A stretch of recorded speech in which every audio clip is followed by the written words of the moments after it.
Alright, yo, what's up, guys? We're back. We're going to be doing UFC 255 breakdowns, predictions for this one. So, just before we get started, make sure to, hit that like button. If you're not subscribed, push subscribe and put a comment down below because, all the interaction always helps. So, always love the support from the channel. I usually try to get back to everyone that puts a comment down. So, thanks for always watching, guys. And, like I said, if you can put a like down for me, that'd be awesome. But the first fight of the night, Cosce taking on Sasha Palatnikov. Two debuting guys in the UFC here, and Cosce, he's getting a pretty quick turnaround. He, lit it up on the Contender Series. He had a really good performance. He went in there with the most experienced opponent he ever fought, and once again, it really didn't matter. He got him out of there in less than 2 minutes. Pretty good knockout, and he's never been out of the first round in his career. Four of those wins have been in less than 1 minute, and only one of his 7 opponents have actually extended him past 2 minutes in a fight. So there obviously isn't a lot of footage out there on Cosce. He hasn't had a lot of fight time, but in his fight with Victor Reina, he looked pretty basic, but very powerful, athletic, aggressive. He gets in your face from the opening bell, throws a straight right hand down the pipe, but he likes to throw a lead hook to a straight right combination, and he'll kind of vary that up, kind of switch it up, go he'll switch the strike that he leads with. But I've seen him throw some high kicks. He got a high kick knockout in 10 seconds, but I haven't really seen anyone crack Cosce yet or test his chin. But I mean, he's shown really devastating power. He has 5 knockouts, and he's short, compact. He's athletic, and he's a strong wrestler. He did wrestle his whole life. He participated in the cadet freestyle wrestling tournament, and obviously, you haven't seen much of his grappling in MMA, but I've seen him hit a blast double, land a few ground and pound shots, and knock his opponent out pretty viciously. He has a couple guillotine choke wins on his record, and he looks good, but there's still a lot of unknowns. I mean, like, can he keep the pace? Will he be able to battle through adversity? I mean, there's a lot of question marks with him, but with Sasha Palatnikov, he has a tough task here, obviously. He's 5-2. He hasn't really faced the toughest competition overall either in his career, but he has bounced from 185 to 170, and he's fought guys like Munir Lazez, who is in the UFC. He had an okay showing in that fight, but he did get finished in the first round. And he's coming off a quick victory 2 months ago, first round knockout of his own. And tricky striker. He's really big for 170, and Cosce's a guy that said that he's had ambitions of potentially going to 155. So I do believe that he's going to be the much bigger fighter overall here. He's 6'1", he has a long reach, he has a 4-inch height advantage, and he switched stances, he throws a lot of kicks, nice combinations, kind of fights at a weird rhythm. He, is light on his feet, he's real flowy, uses a lot of feints, he can catch fighters with, nice counter jabs, 1-2, springs in really well. He has, a really nice jab, man. He'll double jab it up, he'll get in a range, follow with the 2, good job attacking the body, really nice lead hook. And the way he can close the distance with the straight punches is nice. I mean, he closes a lot of distance quickly. He'll land these straight shot blitzes. He'll come forward with these like shovel hooks, big uppercuts. His last finish was pretty sweet. He has really good speed when he comes forward. Throws really nice low kicks, really good front kicks to the body, spinning kicks. And his defense isn't very good, though. He does have decent head movement, and he'll look to slip and rip, but kind of could struggle against forward pressure, and he can look like he can get a little bit overwhelmed and end up panic wrestling in certain fights. And he has been finished by strikes in both of his losses, and he does have 2 knockouts of his own. So he's a guy that I believe is improving, and he's pretty tricky on the feet. He's a black belt in jiu-jitsu as well, and he likes to grapple. He a big issue with Sasha, though, is he's just really yet to address the skill set in terms of the wrestling. He's worked to improve it, but doesn't really wrestle offensively too well. Doesn't really have the greatest takedown defense either. And, when fighters blitz in or overcommit, he will get in on the legs, get on top. He likes to, work from side control, take them out, take the back. He has good back takes, but his top control really overall isn't that great. He's good at mixing it up, though. I mean, landing shots, working his way into clinch. He is always looking for the level change, and his cardio is good enough to hit takedowns for 3 rounds. But like I said, his takedown defense when guys shoot in on him is not very good. He does have decent scrambling ability off bottom. He is hard to hold down, but he did get taken down by Munir Lazez, got finished with ground and pound in that fight. And, Palatnikov, like I said, he has a tough test here. The wrestling and just the pressure, the aggressiveness, I feel has to give this fight to Cosce for me. He may get another quick knockout, but if he doesn't, he should look to get it to the ground, finish with ground and pound. I'm still not sold on betting Cosce at this number. Sasha isn't like a can, and if he can get his timing and range, defend a couple takedowns, Cosce could be in for a tough fight. But I just think Cosce may be able to overwhelm Palatnikov early, how he has his other opponents. So I got to go with Luis Cosce via first round TKO. In the second fight of the night here, we got Kyle Daukaus returning. He's going to be taking on Dustin Stoltzfus, who's making his UFC debut here. And Daukaus, he had a pretty promising debut in his own right. He lost a back-and-forth fight, but it was on short notice, and it was a fight of the night. He was able to dominate the third round, even though he was a fighter with a limited camp, and I'm sure he's going to be hungry to get back in the win column here. And that was the first loss of his career, so he's going to be coming in here for the first time off a loss. We'll see how that's going to affect him, but Daukaus, he's a tough pressure fighter, decent striking, good boxing. He throws really tight combinations, like a really good straight right hand. He has a nice left hook. Sometimes he can overextend on the straight, but following with the left hook kind of saves him a little bit, and I feel like he's going to be looking for that shot a lot in this fight. He has nice straight punch combinations. He'll switch stances. He has pretty good low kicks. He'll throw some front kicks up the middle, high kicks, but isn't the greatest athlete. He can be a little bit hittable, but he's very tough. He always comes forward even if he gets hurt, and he likes to break guys down on the feet, slow them down, but he doesn't really go for knockouts. He has no knockouts in his career. And Kyle Daukaus, though, he is a really good submission grappler. I mean, he's really good in the clinch, good knees, good elbows, but did get a taste of his own medicine versus Brendan Allen. Allen was able to land some big knees up the middle, rock Daukaus, hurt him really bad, but Daukaus is a guy that on the ground, he's a very opportunistic submission guy. He really likes to go for that Darce. He's really good at when opponents go for the underhook to get up from half guard. He'll immediately attack the Darce, and he'll use front chokes to defend takedowns. He has good body locks against the cage. He likes to take the back, hit rear naked chokes, and he also is pretty good at fighting off his back, dangerous guard. He'll attack the legs, pretty good sweeps. He's always calm, good scrambler. He was able to basically out-grapple a black belt in his last fight against Brendan Allen. He got all the takedowns. He was the guy that was doing pretty good when he got on top. He was able to dominate the third round. But, he did have moments where Brendan Allen was on top of him, landing big shots after he, was able to drop him, things like that. So Daukaus did show, he can be controlled and hurt on the ground by somebody. But against Dustin Stoltzfus earned his UFC contract in a pretty violent fashion. He slammed his opponent on the Contender Series, broke his arm. Kind of a freak thing, but it was good enough to give him a chance here in the UFC, and he's 13-1, solid skills. I definitely feel like he deserves this chance here. Stoltzfus, he's from Pennsylvania, but he trains in Germany. For this camp, I see him on Instagram at Franker's Fight Team, Planet Eater. We'll see if that's a good or bad decision. I mean, Stoltzfus, he's a methodical forward pressure Muay Thai striker. He kind of likes to break guys down. He's super aggressive, really good jabs, hard inside-outside low kicks. He'll use the jab to get on the inside and then throw these big hammer hooks. Really fast right uppercut, lead hook combination. And his hooks on the inside are powerful. They're dangerous. He has a good jab, overhand right. In the pocket, he is willing to trade, throw down with you. And you'll throw some nice body kicks, head kicks, but he tends to kind of load up on a lot of his shots. He's a little bit stiff. And when he does that, he makes himself available to be countered. I feel like Daukaus is going to be the superior striker just with his fluidity and just tighter striking and punches. But I don't think he's going to have the power advantage here. And, Stoltzfus is a guy that switches stances, has power in both hands. He's fun to watch. And I will say, though, from the southpaw, he doesn't look like he has the best defense and really kind of only spams that lead hook body kick combination. He has 2 knockouts in his career. He isn't really an offensive wrestler in a lot of his fights, but he definitely has really good jiu-jitsu. When he hurts opponents, he'll jump on submissions, good clinch takedowns, and his takedown defense is kind of questionable.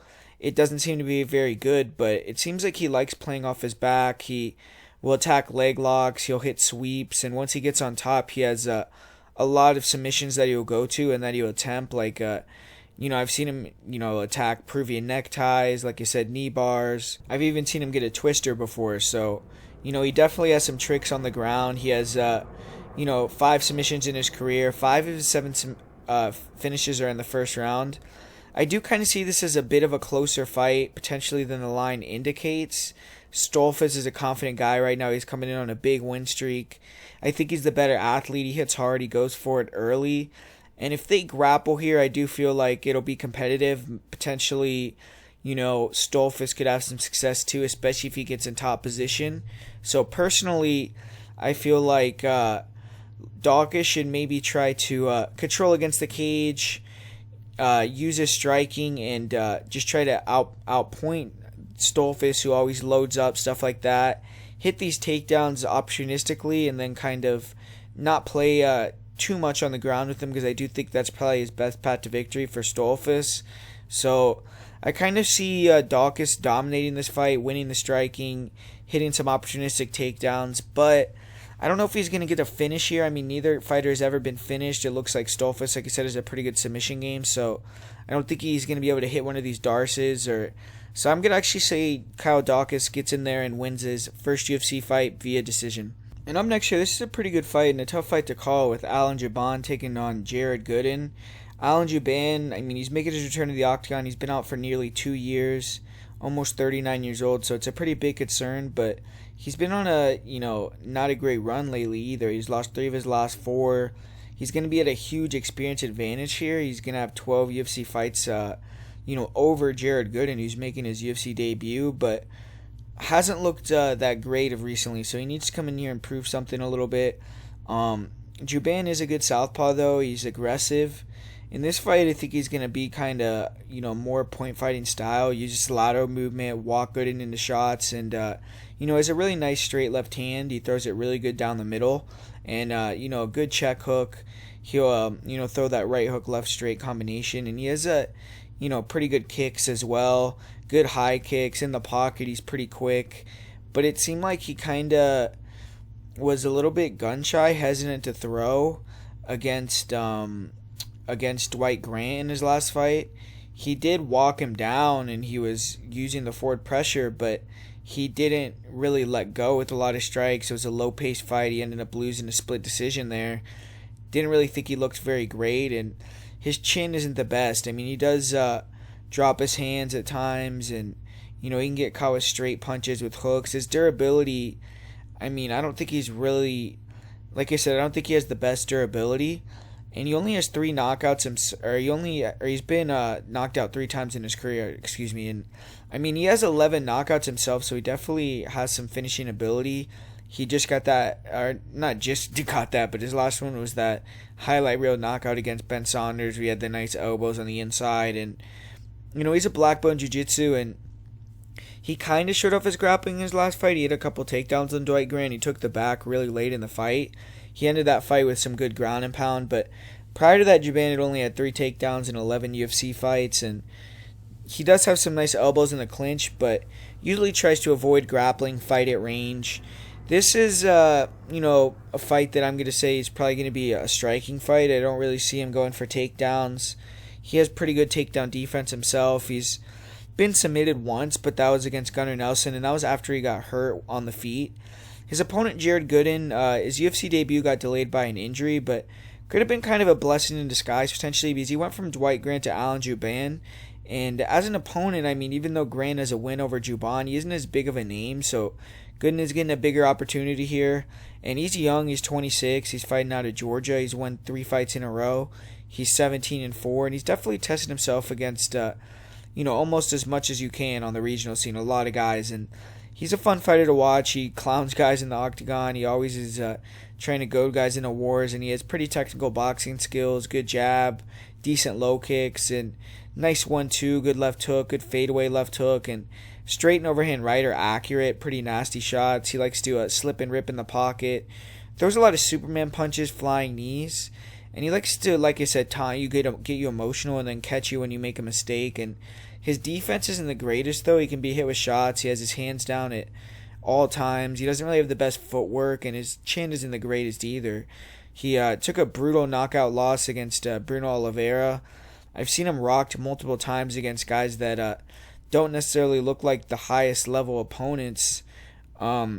he has a tendency to stand flat against the cage and look to use a high guard, head movement, slip and rip, and that's a dangerous game. I mean, he gets clipped with big uppercuts, punches in a lot of fights, and he's only been finished by strikes one time, but he definitely, has a tendency to get hurt. He has 6 knockouts himself. He definitely packs power, and he's a pretty good grappler. He catches kicks well, looks for takedowns. On top, he has good ground and pound, good control, good rear naked choke, and he can be taken down. He lost to Michael Graves due to that, but his get-ups are pretty good, and he actually, made a good account of himself in that fight in terms of the grappling, in my opinion. Graves is a pretty high-level wrestler, and Gooden was able to defend his fair share of takedowns. He even was able to dig double underhooks, control Graves against the cage for portions of that fight. And as the fight went on, Gooden did get tired and ended up getting put on his back more and more, but Gooden, he's finished 12 of his 17 wins. He should be ready for the moment. He is only 4-3 in decisions, which is a little bit shaky. And this is a tough fight to pick due to all the extenuating circumstances surrounding Jouban. Jouban, I also just don't think looked that great in his last fight with Dwight Grant. Like I said, he struggled to land or find his range, looked a little bit gun-shy, but did show a good chin. He ate some big shots from Grant, no problem, and we all know Grant is a heavy hitter. He also had the cardio to go for 3 rounds, but man, I mean, this is a tough one. Jouban is a better overall striker to me. Better footwork, more technical, more variety in his striking. He also probably has a better striking defense, and I actually feel like he might even have the better chin as well. But if Gooden can control Jouban in the clinch, mix it up, land that cross, the lead hook, he definitely has a chance to win, knock him out. He's, going to be the guy, obviously, with all the intangibles on his side currently, like, besides the experience, like the youth. I believe he's probably just the same, or if not a better athlete. He might be a little bit faster. But I've just seen Gooden hurt and rocked by lesser guys than Allen. And if Jouban hurts him, I think he could take him out of there. Especially if he covers up against the cage. I'm actually going to go with Allen Jouban via KO/TKO at some point. But for me, this is a total pass fight. Don't have a strong read on it. So could easily see Jared Gooden coming in here and getting to finish himself. So give me Allen Jouban, but not a confident pick on this one. This should be a good one right here. The next one here, we got Nicolas Dalby taking on Daniel Rodriguez. And Daniel Rodriguez, he's a heavy favorite here. He's going to try to continue his great 2020, man. He's already 3-0 this year, all in the UFC. He's made a name for himself. And if he can defeat Nick Dalby, probably he'll get a top 15 opponent.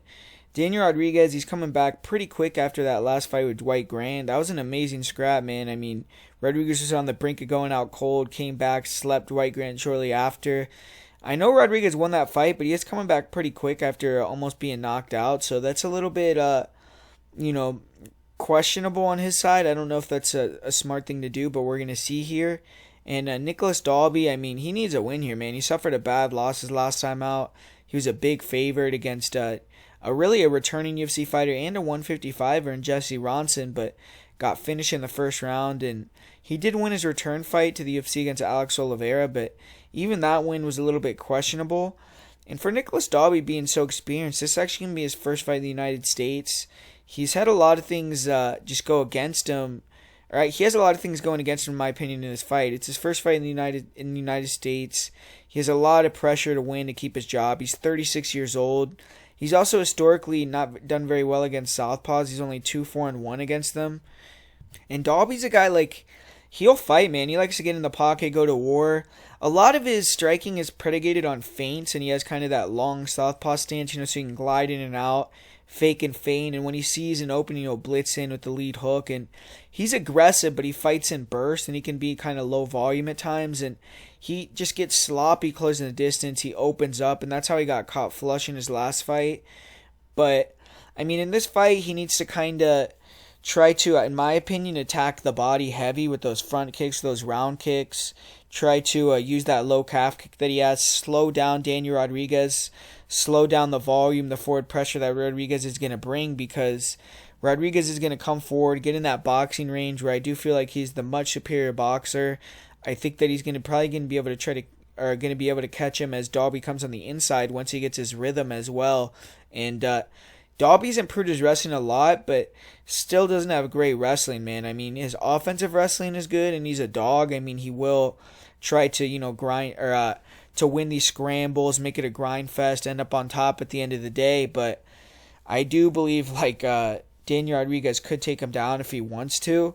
And I just see this fight, man. I just feel like Dalby kind of is on the way out. He's struggling. He struggles with southpaws. He struggles with that lead hook. I think that Daniel Rodriguez is going to be coming forward, putting that pressure on him. I think Dalby's going to, make a couple mistakes. I think he's going to try to close that distance, get caught with the lead hook.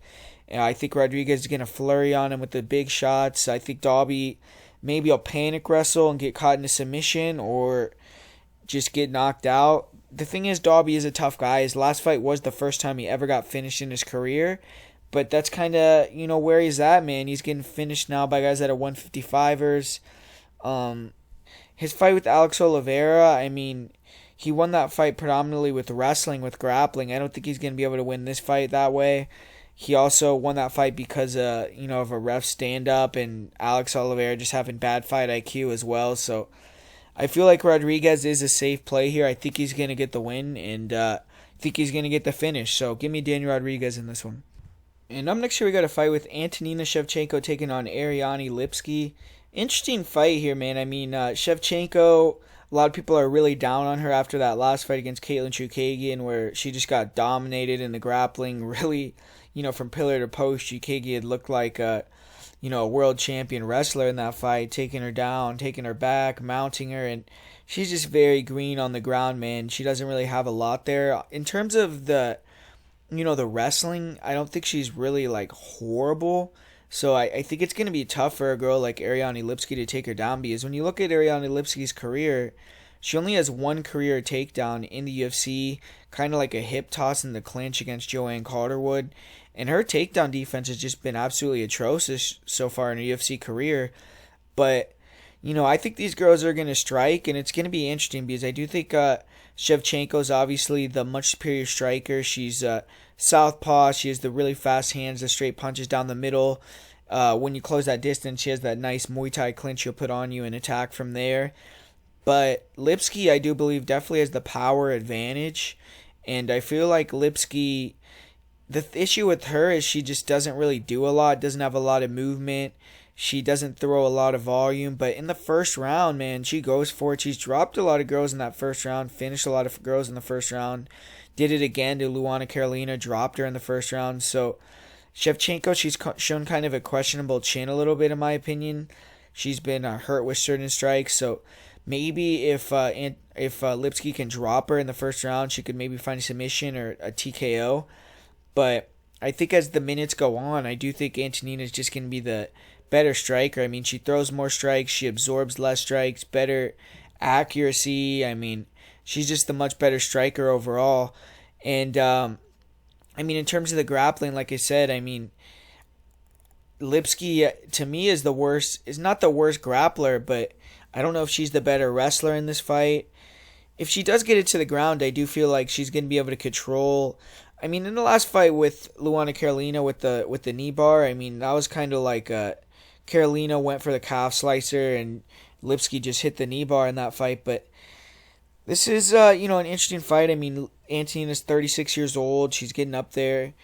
But I just feel like this is going to be a striking fight. If Ariane Lipski doesn't hurt her and finish her in the first round, I think Antonina will start to pull away, win the striking. And Antonina, she is a tough girl, man. She survived all the abuse on the ground against Katlyn Chookagian. And even in the third round, she won the striking pretty easily, arguably won the third round of that fight. So, you got to give Shevchenko some credit.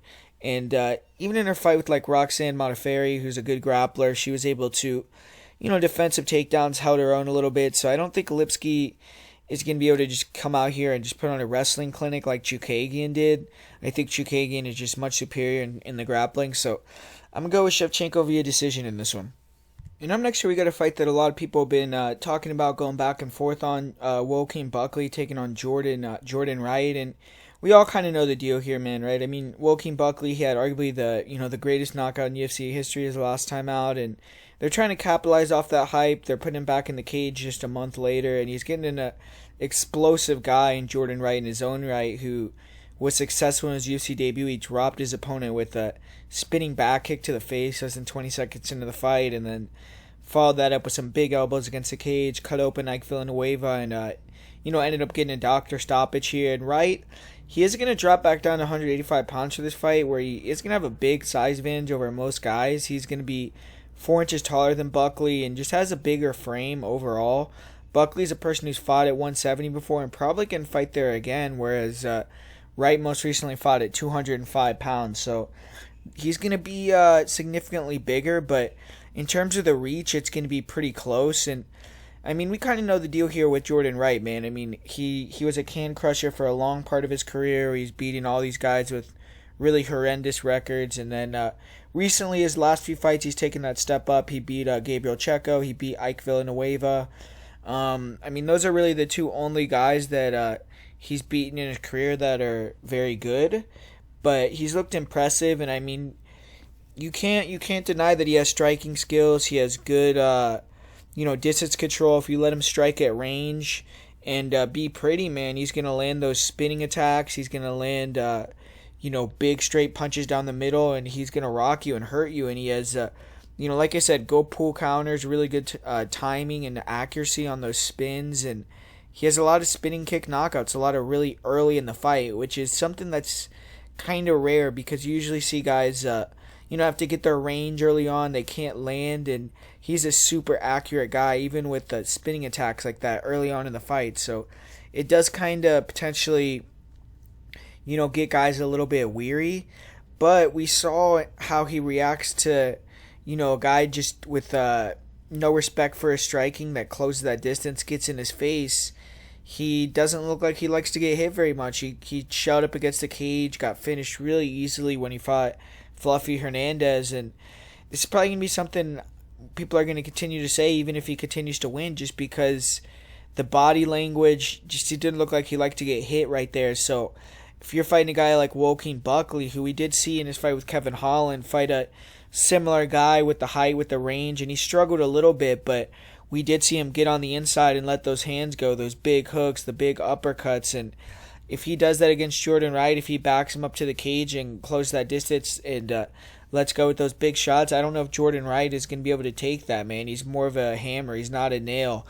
And I do feel like Buckley's going to have a big grappling advantage if he wants to take it to the ground. I think he's going to be able to, but Jordan Wright does have some pretty, slick jiu-jitsu, it looks like, and some counter knees, things like that. So he has to be careful with that.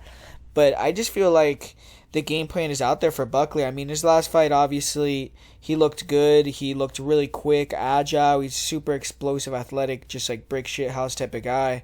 And he was able to, land that crazy spinning attack on Impa Kasangane. But he was winning that fight previously. He was hurting Impa with big shots, nice counters.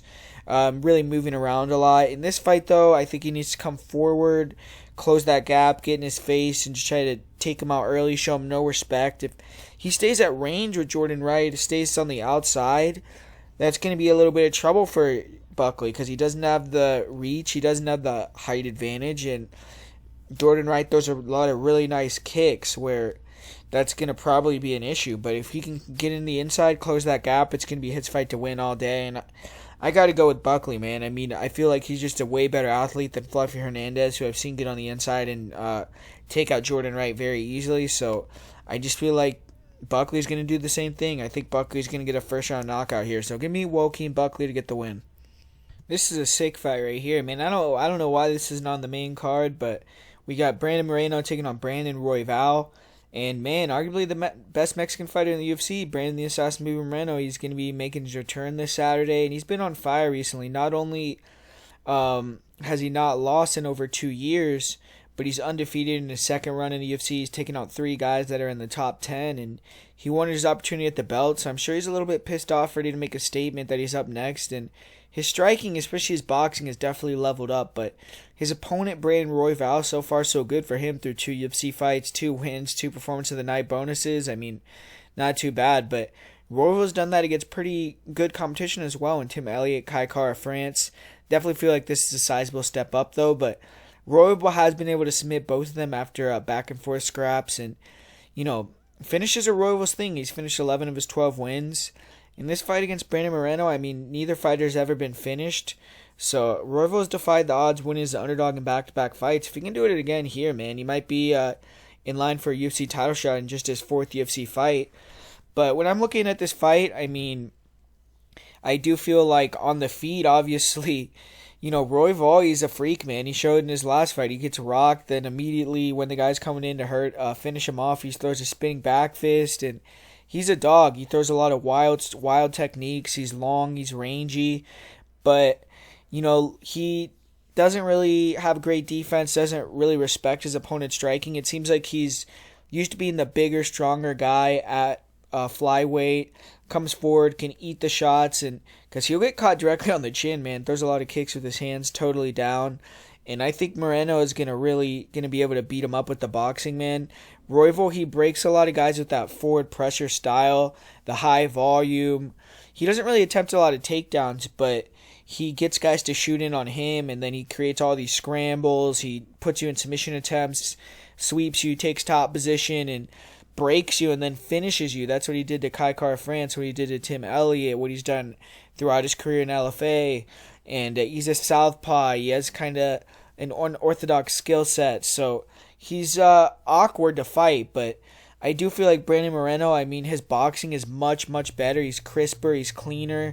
He's going to be landing the tighter shots, and I don't think that the forward pressure of Royval is going to bother Moreno. I think he's going to meet him in the middle. It's going to be a Mexican-style type fight, a war. Moreno has a great chin. I think he's going to be winning the exchanges. I think he's going to be able to hit takedowns if he wants to as well, just solely because, Brandon Royval's takedown defense isn't very good, and I feel like unlike a lot of his other recent opponents, he's going to be able to scramble with Brandon Royval without the, thought in the back of his mind that he's going to get tired, because Moreno's a guy that goes 100% as well. And both of them, they did fight Kai France in their last fight. Royval was the one who got the finish over Kai France. Brandon Moreno went to decision, but I feel like Brandon Moreno's performance is more clinical, more technical. He never got hurt or rocked like Royval did.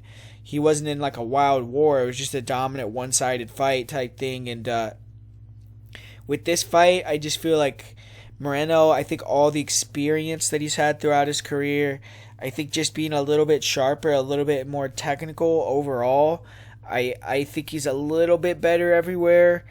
I feel like on the feet, he's going to be able to just land the more significant strikes, snap back Brandon Royval's head. I think Royval's going to keep coming forward, going to be a dog, be tough, but I don't think that it's going to affect Brandon Moreno like it's potentially affected some of his other opponents. I don't think Moreno's going to will. I think he's going to meet him for the firefight. It's going to be an awesome fight.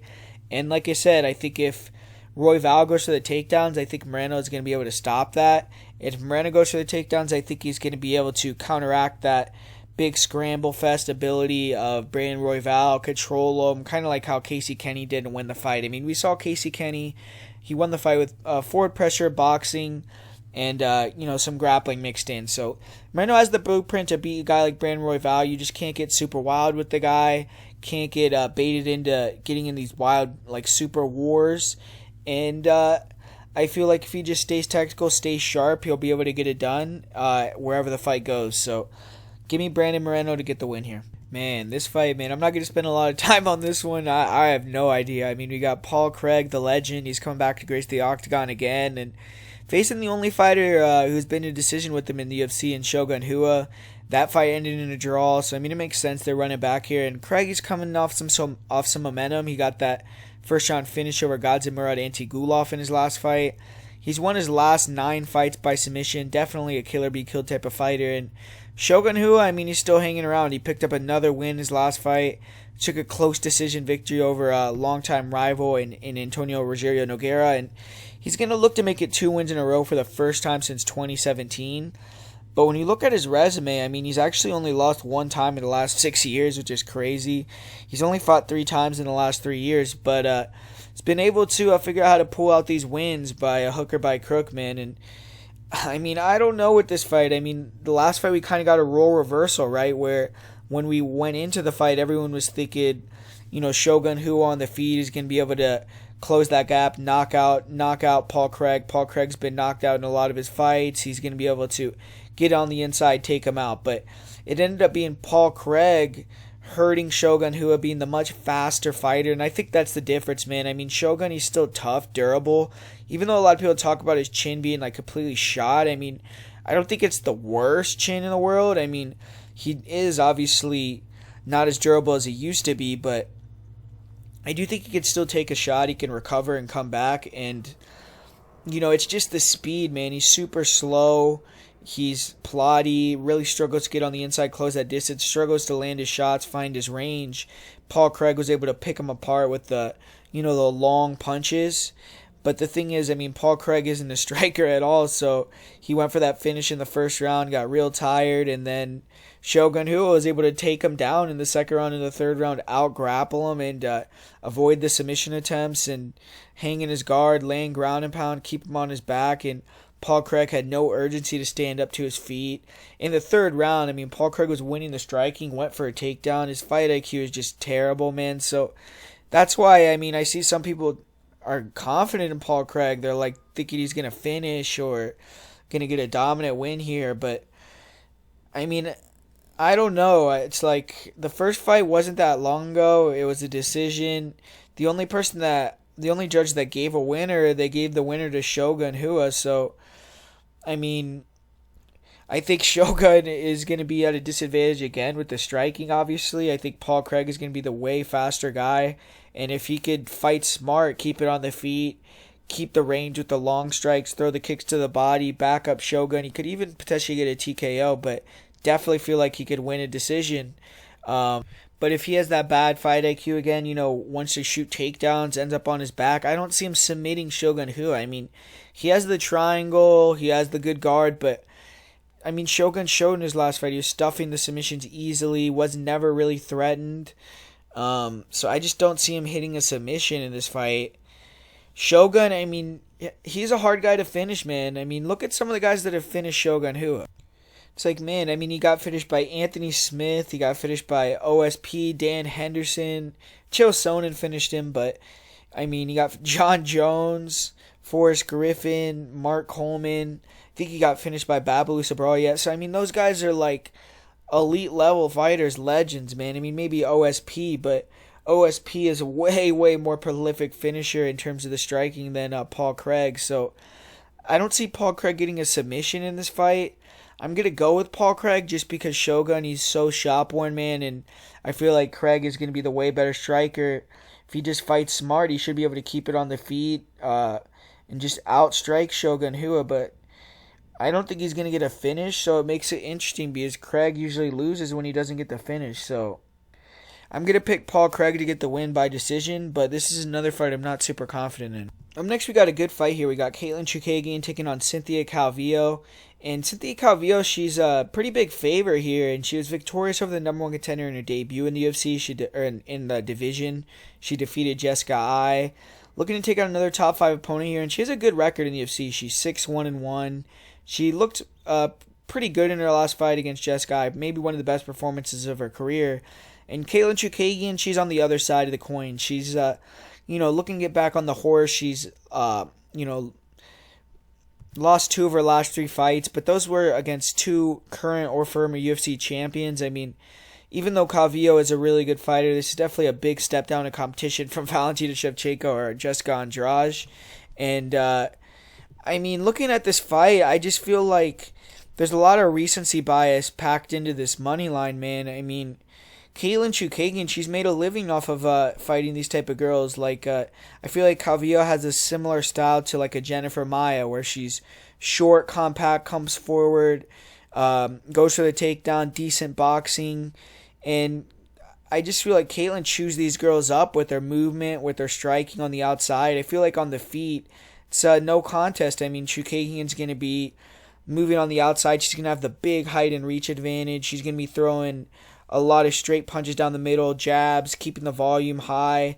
And I think that Calvillo is going to be struggling to find the range with the boxing. I don't think she's going to land very clean, especially early on. And I see Katlyn running away with the striking. So Chookagian obviously is going to have to fend off some takedown attempts in this fight. And that's something that, Cynthia Calvillo is pretty good at. She has pretty good level change, good clinch takedowns, but I don't think she's necessarily like the greatest takedown artist. Like, she really isn't like a super a girl that gets a lot of takedowns in a lot of fights. She tends to have a lot of cage stalling time in certain fights as well.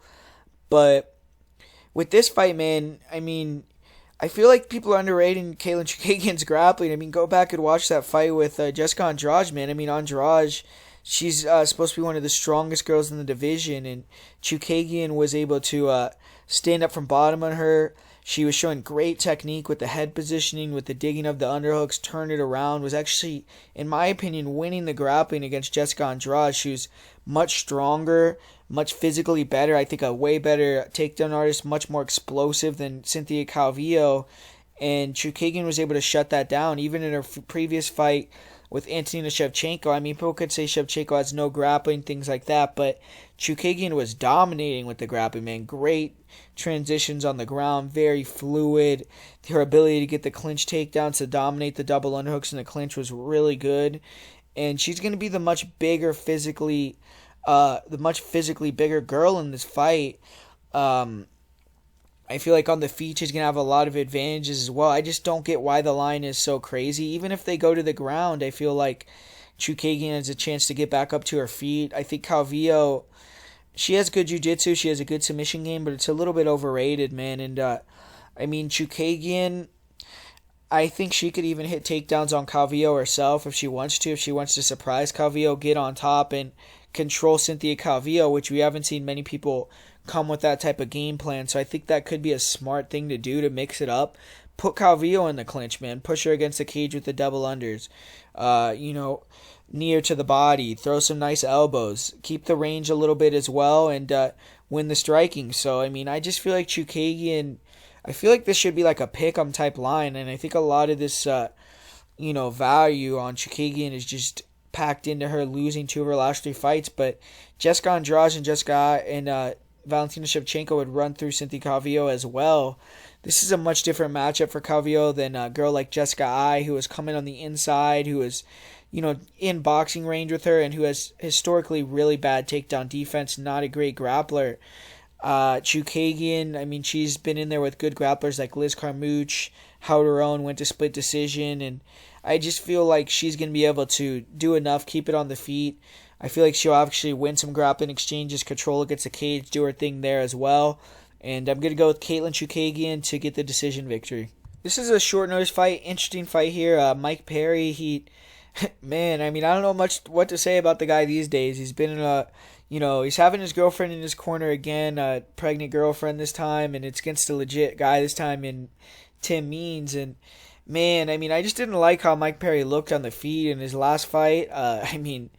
Really, really bad. Was really kind of like coming up short with his punches, winging shots. Looked like he couldn't find his range at all. Was getting clipped as he was trying to come in against Mickey Gall, who's not a good striker, man. And I went back, watched this fight with Cowboy Oliveira.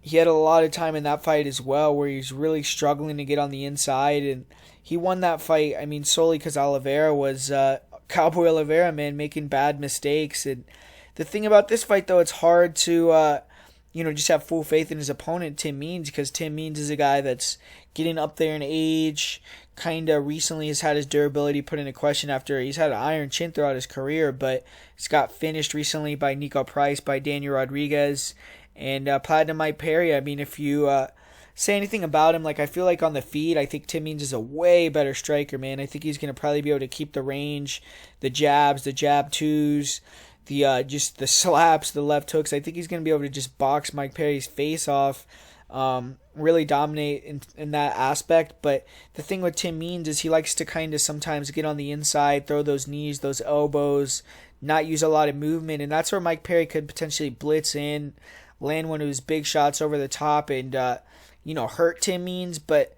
I feel like Tim Means, he has good eyes. He usually sees a lot of those shots coming, rolls with them a little bit.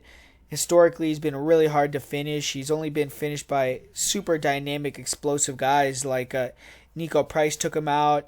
Matt Brown, did kind of wear him down with the forward pressure, forced a bad takedown, took him out. But, those guys are just much superior strikers to that of Mike Perry. I feel like with this fight, Perry's going to have to use that forward pressure to try to get in the chest, hit takedowns again. And if he can get on top of Tim Means, that's where he's going to have his success, because he has good top control, really good ground and pound, good passing ability, and he could tire you out with that. He's a big guy for the division, puts his weight on you, gets you in the clinch, and he could wear you down. But with this fight, I'm kind of thinking Tim Means is going to be able to keep the range with his boxing, really piece up Mike Perry, beat him up. He might break that nose of Perry, cut him open. It was a lot of scar tissue. I don't see Perry just coming in here and being able to hit takedowns super easily on a guy like Tim Means. Means does have, kind of questionable takedown defense at times, but I feel like he's pretty hard to take down in the clinch. He knows what he's doing in there, and he's a dog. He's a guy that's gonna, be willing to go to a dark place if he has to and get hurt, come back, get the win. Thought he looked good in his last fight, and even in his fight with Daniel Rodriguez, man, I mean, he said that he had a lot of personal stuff going into that fight, a lot of things where potentially, he was fighting a little bit of emotional. So I feel like with this fight, he's going to have that a little bit under control. He's going to know that he's fighting a beast in Mike Perry. He can't go crazy, and I think he's going to keep him on the outside, piece him up with the striking and end up winning the decision. So I'm going to go with Tim Means here. And in the co-main event here, I mean, what is there to say with this one, man? Jennifer Maia, Valentina Shevchenko.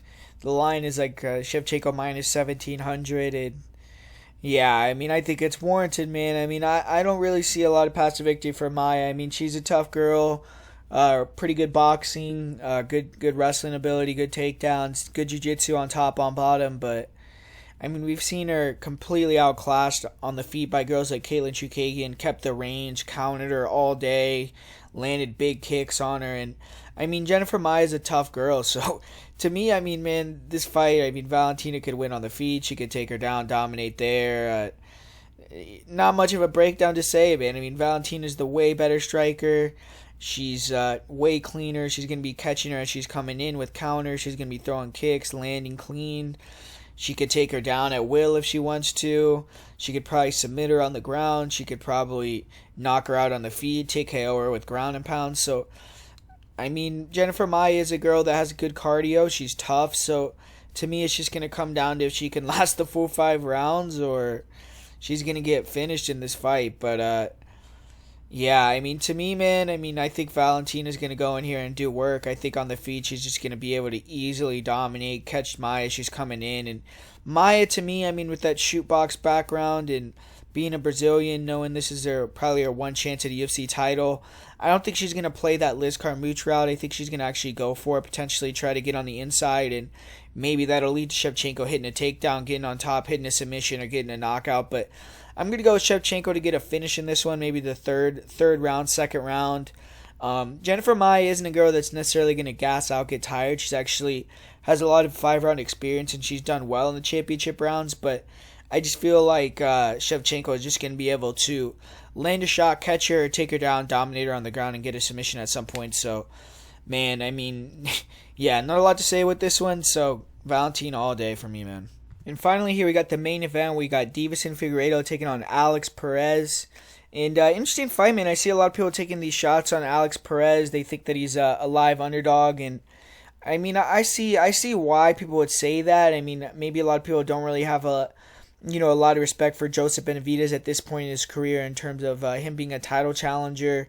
That second fight, though, man, I mean, Figueiredo looked like a savage, man. In this fight, I mean, I'm not on the side of these guys that are saying they think Perez has a big chance to win here, just solely because Alex Perez, I mean, he's one of these guys that likes to get after it, man. He likes to get out there in the first round and, be a killer, be killed type of guy in that first round. If you look at his fights, I mean, a lot of his fights are finished in the first round. He has 4 finishes. He's been finished himself 4 times in the first round. So he goes out there and he wants to get it done early in a lot of his fights, and he gets in guys' faces. He throws these kind of wide hooks, good pressure forward striker, really good wrestler. And when he gets on top, he does have that good control, ground and pound, but been submitted multiple times. And we saw Deiveson Figueiredo more recently, man. I mean, he's really leveled up with his grappling, caught Tim Elliott in that guillotine really quickly. He's always had that guillotine, but with Joseph Benavidez, he even took down Joseph Benavidez. He took his back, submitted him really in a nasty way. I mean, and Joseph Benavidez is known for being the